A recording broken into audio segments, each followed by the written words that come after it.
Hi everybody, Arkin40 here to talk a little bit about AI. Everybody wants to know more about it, right? More importantly, we all want to know how can we make it work for our business? And I'm going to show you a little overview that explains the idea of AI. AI is artificial intelligence, but the intelligence, putting it together, it might be artificial, but the intelligence is very real.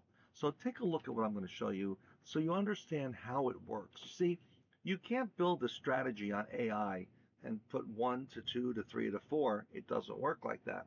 You need to put the content out on the web and let AI do its magic to find it. Now, if you structure it in the ways that AI expects you to or hopes that you will, like in voice search and so forth, it's all how you structure the content that will make it easier for AI to find it. Let me show you what an example of that looks like. You come over here to Bing and you do a search. Now,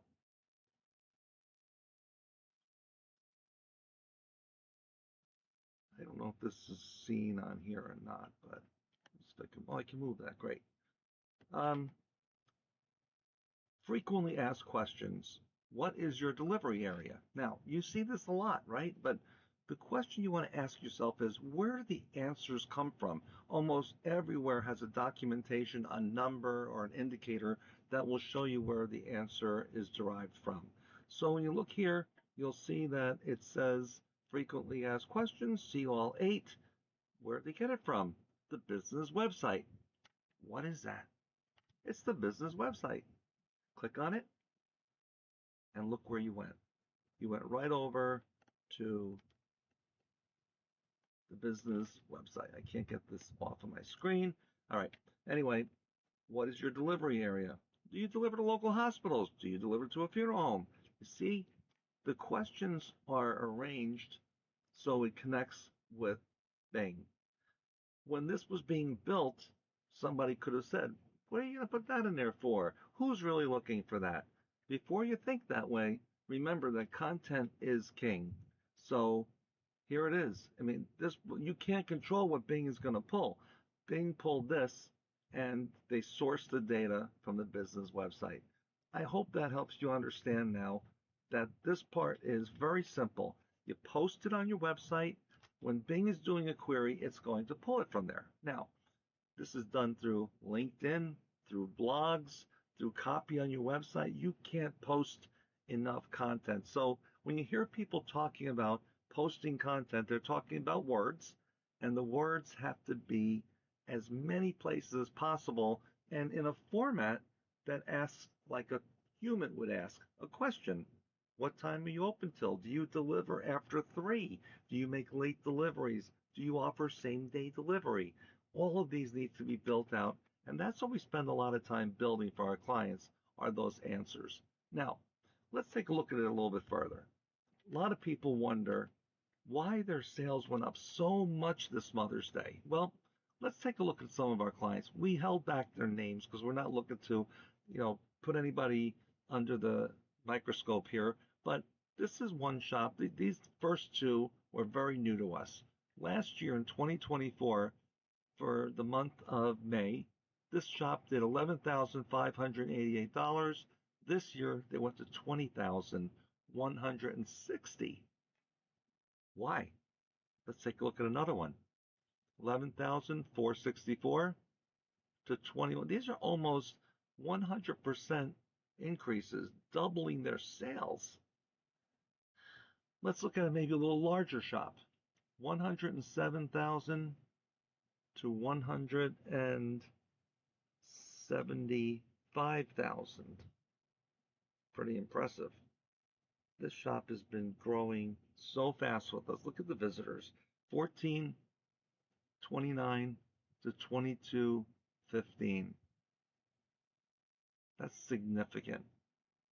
You want to get a little larger? How about this one? 120,000. You thought they did a pretty good job last year. 120,000 for the month. This year, we took them up to 136. Their average order went from 112 to 145. Although their conversions dropped a little bit, their sales jumped considerably, and most important, their visitors continued to grow. So this is what we look at on a regular basis. And again, it's just so exciting to look at these numbers. Here's one, 120 to 136. Now remember, last year they were happy at 120. They probably went up from 96 or 100 to 120. Well, now they're up to 136. This is all Bloomerang looks at are results. The rest of it is all talk. It's got to come together and make sales for our customers. And here's the best part we didn't even mention. This is just the web. How many times do people go to a website, pick up the phone, and call? What do you think? 1 to 1, 2 to 1? It's at least 1 to 1. So these numbers, double them. Our customers are doing very, very good, and we're very happy for them as that's what it's all about, sales. Now, let's talk a little bit about AI. If you go to Perplexity and do some searches, you can really find out where you stand. And I've shown this to a few owners, and they're like, where did they find that out from? How did they know this? How did they know that? Do the search. If it's on the web, it's going to pull it in. Let's do a little overview here for Donato Florist in New Jersey. Talks a little bit about them, what their highlights are. How do they know this? Reviews. Reviews from Google, reviews from Yelp, Facebook. They're all very valuable. There's a new term out that I talked about, AEO, Answer Everything Optimization. What does that mean? Well, before you were just monitoring your Google reviews, now you need to monitor Yelp. You need to look at Bing. You need to look at everywhere there's a review. That's what the AI is looking at. It's tough to keep up with AI, so do the best you can within your own backyard. All right. Friendly service, beautiful arrangements, reasonable prices. These have all been mentioned in reviews. Let's look at a competitor, Blooming Flowers. Ease of use, broad age appeal, setup and storage issues. Now, what could that mean? How did they find that information out, you wonder? Well, somebody must have wrote it somewhere. It could have been Wedding Wire. It could have been any of those. It doesn't necessarily have to be Google or a search engine. How important is Bing? How would you like 26 extra orders in 1 month? Bing is coming on strong. It's only about 12%, but it used to be 8. What's it going to be in a couple more months? That's what you should be asking yourself. So when you have an opportunity to do all this marketing, the results are going to show up in your sales, but don't underestimate the power of Yelp, Google reviews, and content. LinkedIn is the next best thing coming. Get it before everyone's on it.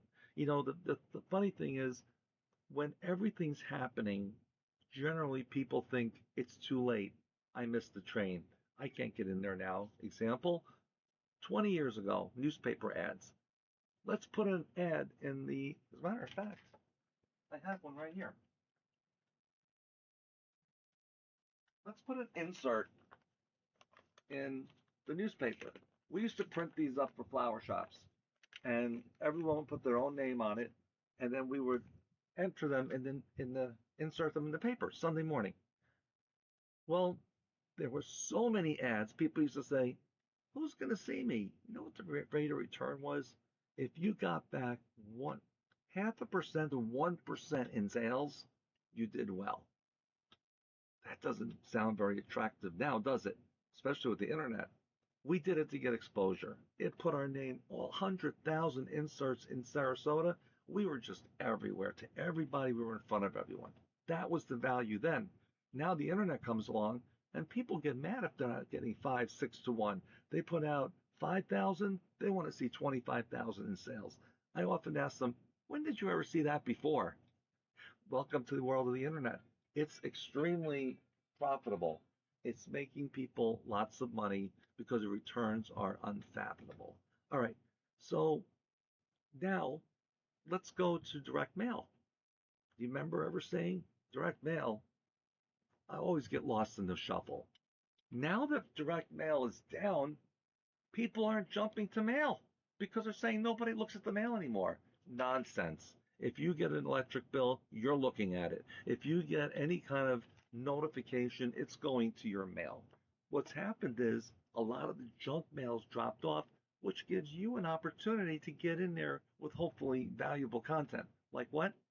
Reminder cards, birthday, anniversary, wide open market now. And account cards.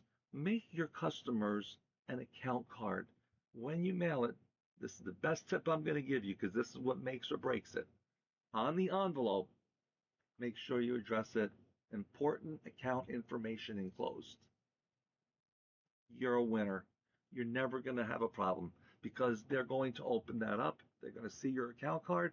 Whether they keep it or not isn't important. You just stamped in their head that they have an account with your flower shop. Base hit, if not a home run. If you want more tips, let me know.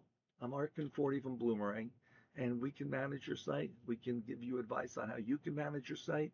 But most importantly, if you've got an agency managing your site, make sure they have a plan for AI for you. You don't want to leave home without it. Thanks for watching.